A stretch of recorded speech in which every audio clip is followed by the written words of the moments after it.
Oh, what is up and welcome. So today in this video we're not going to focus on one thing in particular. I actually got a couple of different things going on. I got to lay down some Tangelo orange pearl, some House of Color paint on the Hellcat swap Miata, the rear bumper, because that car is going into auction. More of that will be a little later on in this video. And also I got some stuff figured out for the EG hatch, the battle hatch, the Civic that we've been working on, and let's just see what else happens. So as soon as the intro happens, we're just going to go right into laying down that white foundation underneath that orange, and then we'll go from there. And now, you're watching the If Snitches Get Stitches, Tekashi69 Became Stitches channel of YouTube. Welcome to BodeVision.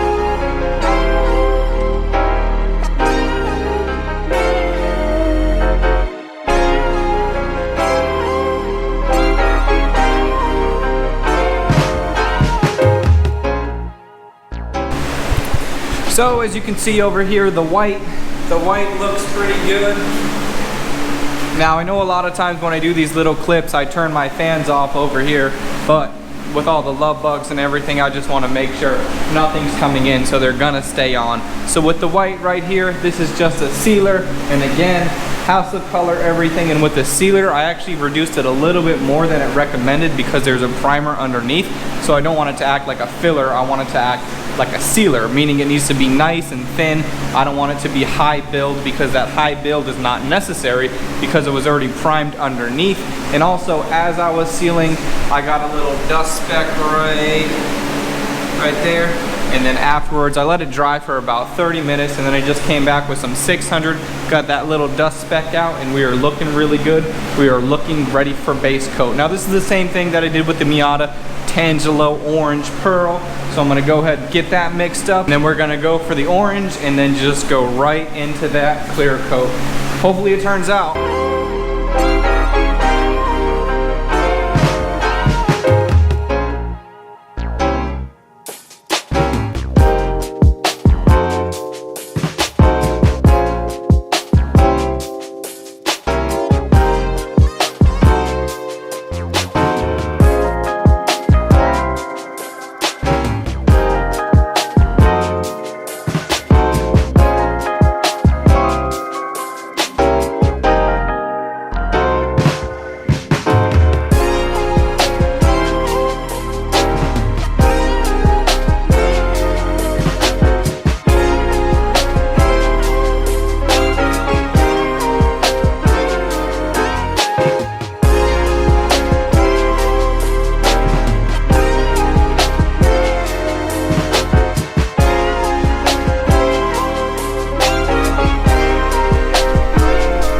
So the orange went down, the clear went down, it all looks pretty good. Now I wanted to point out to you guys the fact, I don't know if you could see it in the video, but I'm really having to fight these love bugs. Now right in this section, like right here, as I was painting the first coat of clear, a love bug landed right in it. So then I had to make the decision, do I want to try to pick it out and then put a whole bunch more clear over it to try to smooth out that area, because it had got messed up because of where the legs of the bug, and I tried to get out, so it looked really bad. So what I ended up doing was I sprayed more clear on top of that, knowing that the clear could get a little too heavy and it could run a little bit, and that's what happened.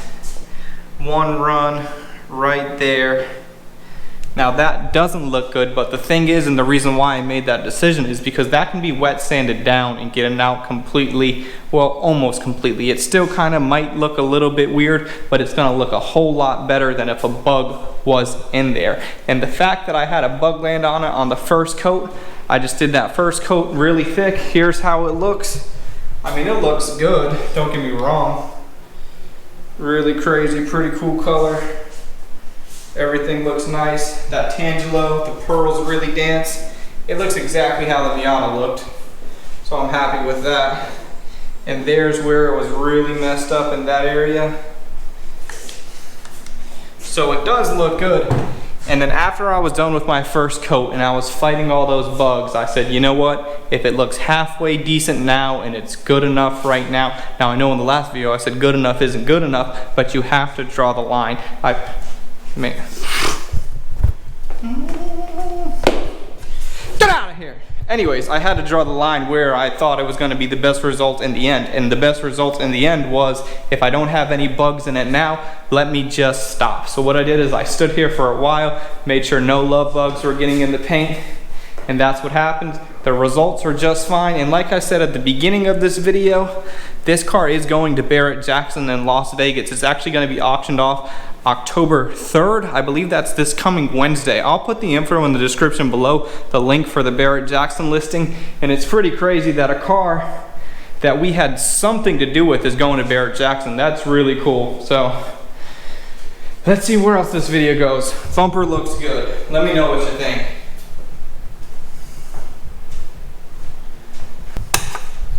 And I also have a theory that the bugs will be less likely to land on it if the lights are off, because they want to go towards the light. If the lights are off, it's not going to be reflecting the light that much, and blah, blah, blah, blah, blah. So the next thing that I want to do in this video, the wing, you can see right here, I took off the bolt that went through here.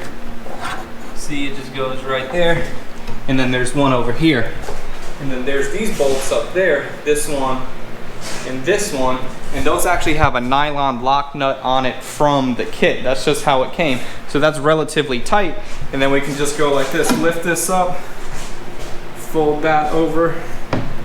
And now we can fully use the function of the glass and the hatch just like it's meant to be used from the factory. Now, somebody did mention to me in the comments in my last video, or actually the video where I installed this, they said that if I would have mounted this on here, then I would have been able to use the hatch. Now I can understand that for an EK hatch where the entire thing goes up, but the fact that we have part of it bolted here, if the other part was bolted there, it still wouldn't be able to open up because both of those pieces are being tied together. Now I could just fold this up, get it out of the way completely, the glass can come up like it's supposed to, and the hatch can open up like it's supposed to. So what I have for those, I bought these clevis pins, and then they're like this right here. And then they look like this. They're kind of barbed out on one side and have a whole bunch of different holes. And then I also bought these cotter pin type deals. So the idea is, I'm going to take a clevis pin, then run it through here when the wing's there, when the whole thing is there, and then I'm going to run this through that. And then it's going to be like that. And then whenever we want to take the wing off, just pull the pin out, and then fold the wing off. So now what I gotta do, I gotta fold it down and then see if any of these holes are gonna work. If they're not gonna work, I might have to drill some new holes, and we'll figure it out. This is just kind of relaxing at this point. We're just hanging out. The video's cruising. I've been talking long enough. I'm gonna see how the pins look, and then we'll see.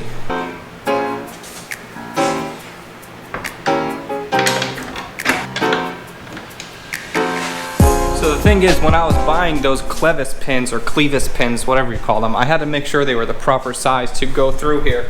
And I had to make sure they were going to be nice and snug, which they are. But now the problem is, this hole right here, I need to make one that's even closer, because if I put the pin through here, it's still going to kind of wander back and forth to that point. And I want to eliminate any of that. So I need to go ahead and I need to mark another hole, and then try to drill it out.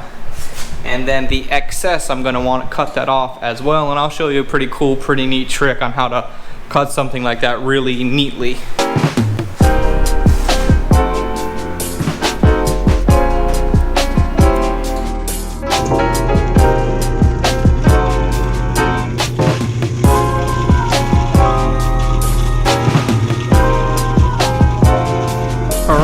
Here's how we look, and as you can see, that last hole, the one that's not in the perfect distance from the rest of them, right there closest to my thumb, I actually went with a smaller drill bit than the rest of the holes to run this cotter pin. This is technically called a hitch pin clip, so if you wanted to do this on your car, hitch pin clip and clevis pin, whatever. But anyways, so now we have this, and then the problem that I was still having is this distance from there to there was still a little bit too big.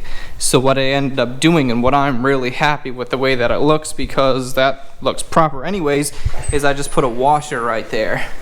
So you can see that washer, that makes this perfectly tight. And then if you try to shake this back and forth, It is not happening whatsoever. So I'm definitely happy with that. And now what we got to do is I got to get rid of this excess material. So I'm just gonna I'll bring that clean off this last hole. That'll be my little reference point because it doesn't need to be long at all. And the way that I'm gonna do that, I'm gonna put that in the drill press as well. And let me grab this. And let me grab this.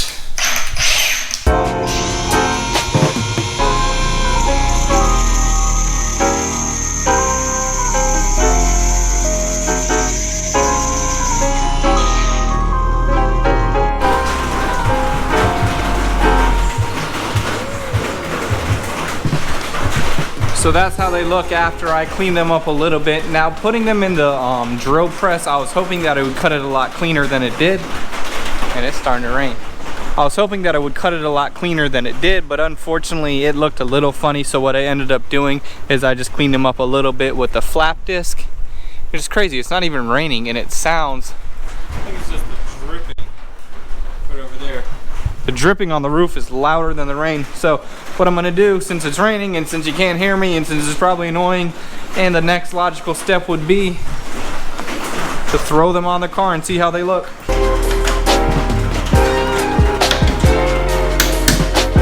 Man, that is perfect. And one thing that I was kind of going for, in order to get the pins on, you have to shove this pin over really hard, meaning there's tension on here at all times. And then if you see, they are not loose at all. The entire suspension, the entire car can move just by moving the wing, and they don't move whatsoever.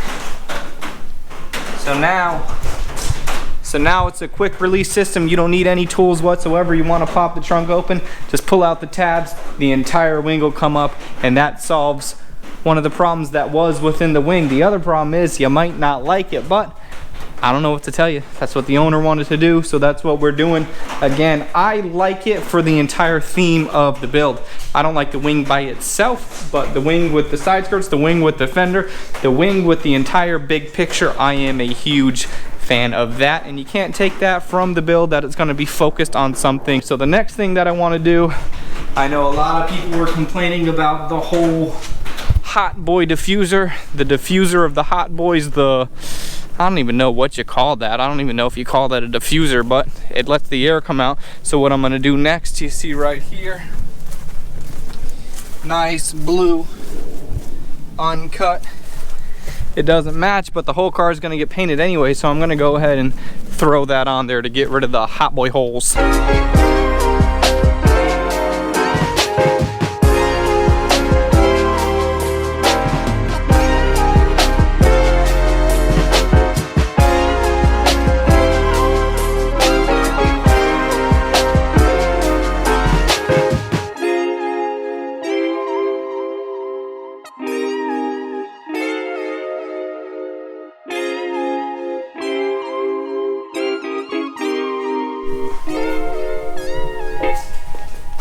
Man, so that is definitely looking pretty crazy. The color is kind of neat. I kind of like that contrast just for right now. I mean, it's obviously not going to stay like that. So I'm definitely happy with that. Now, as far as going with a cut bumper or not, we have this one, the stock bumper. We're probably going to leave that one.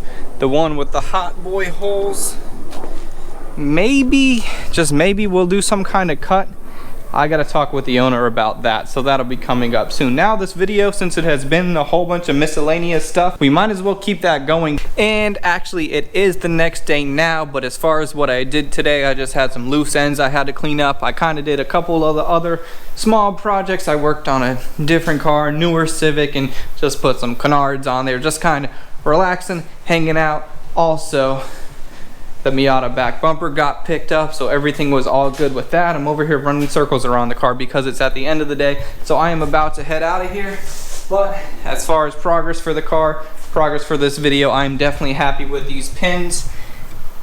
And man, I'll tell you, since I put the pins on, I probably pulled them on and off maybe 4 or 5 different times, just because it's so easy, it's so nice, and because I can. And I think that this wing, PCI, if you're watching this video and you want the patent, I'm just kidding, you guys should definitely sell the wing with this style, because you could just pull it off. But if it's a race wing and you're not worried about that, use the OEM hardware that comes with it. So I think that's going to be it for this one, you guys. Thank you so much for watching. I will definitely see you on the next one. Let me know if you had any questions. I want to know what you think about it. How do you feel about this bumper versus the Hot Boy hole bumper? How do you feel about the wing? How do you feel about everything? How do you feel about me getting out of here? So thank you guys so much for watching. Like this video, comment, subscribe, do all the stuff. You know what it is, YouTube. I'll see you on the next one. I'm out.